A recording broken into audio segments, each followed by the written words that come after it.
seated leg curl. So hamstring motion.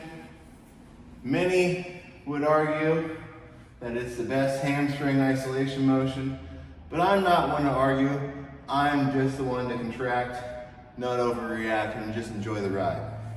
I would say that you're definitely going to want to include this in your hamstring workout, leg workout, if at all possible. It's definitely a good motion. So alignment, similar to most of these isolation motions for quads and hamstrings, the cam, the motion arm, your knee should align with that. Okay, and then what we're looking for is as much stretch at the top of the motion as we can create.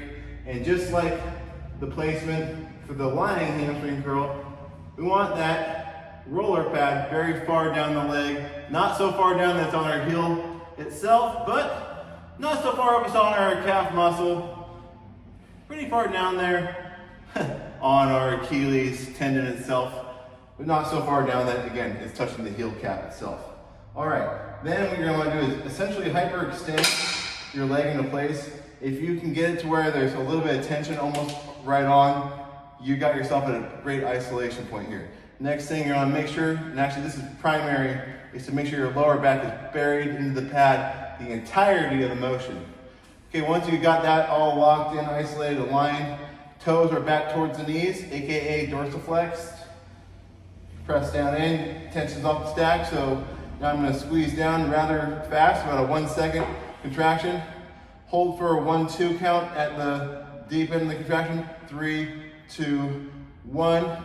Don't let it rest, but you've hopefully got it aligned just right so where it pretty much can't find that rest point because you want that big stretch point so you have as much stretch as you can create while still staying in that muscle. So stretch the muscle to flex the muscle. Keeping yourself pressed into the pad. Smooth stretch. Squeeze down, 1, 2, smooth stretch. Squeeze down, 1, 2, smooth stretch. Squeeze down, 1, 2, smooth stretch. Get that flexion in the right direction. If you don't stretch it, you cannot flex it. And that's what we want on that. All right? So you see there where I pretty much had to lift this pad in order to get the lower part to completely release. As long as you're not so damn into it that you have to really wrench it to get out of there, you want that stretch, okay? All right, so that's your seated hamstring curl. Definitely a motion that you should have on your leg day. Get it right, get it tight. Be fit.